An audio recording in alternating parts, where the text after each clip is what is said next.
आज आपण एमपीएससी गट क त्याविषयी जी तलाठी भरती आलेली आहे त्याविषयी आपण थोडक्यात चर्चा करणार आहोत आणि त्याच्यामध्ये कशा प्रकारचे प्रश्न असतात हे पण त्याच्याविषयी माहिती सांगणार आहे।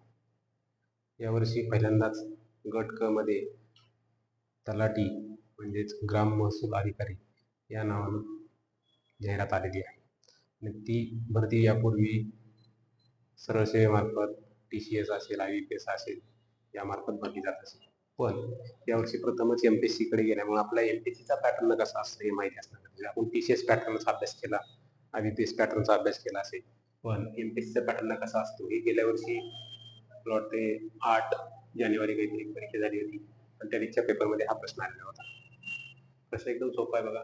A आणि B मिश्र धातू आहेत, ते तांबे आणि जस्त यांचं प्रमाण दिलेलं आहे। दोन वेगवेगळे AB नावाचे घटक आहेत आणि त्यांचं प्रमाण दिलेलं आहे आणि ह्या मिश्र धातू समान प्रमाणात मिसळून C मिश्र धातू तयार केल्यास त्या C मिश्र धातूमधील तांबे व जस्त यांचे प्रमाण किती असेल।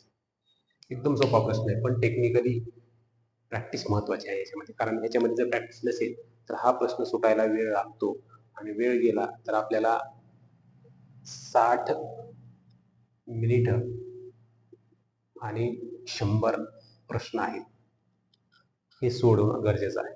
ते जर सुटत नसेल आणि हा प्रश्न कमी वेळेमध्ये अर्ध्या मिनिटात सुटला पाहिजे, प्रॅक्टिसच्या जीवावरती येऊ शकतं बघा। तांबे आणि जस्त A नावाचा एक मिश्र धातू आहे आणि B नावाचा एक मिश्र धातू आहे। A मध्ये बघा तांबे आणि जस्तचं प्रमाण सांगितलं अनुक्रमे 4:3 आणि B मध्ये सांगितले 9:5।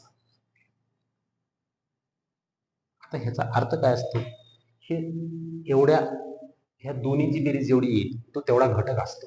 एकूण घटक किती मग इथे 7 आहेत समजा आणि इथे किती होतात 14 होतात। दोघांची जर बेरीज केली आणि याची बेरीज केली त्याच्यात 7 घटक आहे, त्याच्यात 14 घटक आहेत। आपल्याला सांगितले समान प्रमाणात मिक्स केले, म्हणजे ह्याचं पण तेवढंच घटक घेतले आणि याचे पण तेवढेच घटक घेतले। मग समान प्रमाणात म्हणलं तर ह्यांचं समान प्रमाण नाही यात, तर ह्या दोघांचं समान प्रमाण म्हणजेच काय असतो, लसावी असतो। लसावी जर काढला यांचा तर ह्यांचा लसावी येतो 14, म्हणजे दोन्ही जे मिश्र धातूचे घटक आहेत ते आपण किती किती किलोचे करू, आपण 14 किलो आणि हा पण 14 किलो घेतलेला आणि सांगितलंय तिसरा C मिश्र धातू तयार केला त्याच्यामध्ये हे प्रमाण किती असेल। तर बघा 14 म्हणलं की ह्याचं किती किलो डायरेक्ट दुप्पट होईल, हे दुप्पट झाले म्हणजे इथं 8 होईल, इथं 6 होईल, 8 आणि 6 14 होतं आणि 9 आणि 5 14 होतं। तर डायरेक्टली यांची बेरीज करायचं आहे बघा। 8 इथलं 8 आहे, इथला 6 आहे, इथला 9 आहे, इथला 5 आहे, टोटल किती होईल बघा 6 आणि 5 11 आणि 8 आणि 9 किती होतं 17। आता बघा ह्या दोन्ही संख्या जर बघितल्या तर मूळ संख्या आहेत, म्हणजे ह्याच्यामध्ये आपण लहान रूप देऊ शकत नाही। म्हणजे C नावाचा जो आपला मिश्र धातू तयार होणार आहे C नावाचा, तो किती असेल त्याचं प्रमाण 7:11 असेल। एवढा सोपा प्रश्न, पण हा प्रश्न वाचला की आपला अगोदर चांगलं होईल, कारण आता तलाठी भरती जशी सोपी होती तशी सोपी राहिलेली नाही। त्यासाठी आपल्याला या प्रकारच्या प्रश्नावरती अभ्यास करायचा आहे।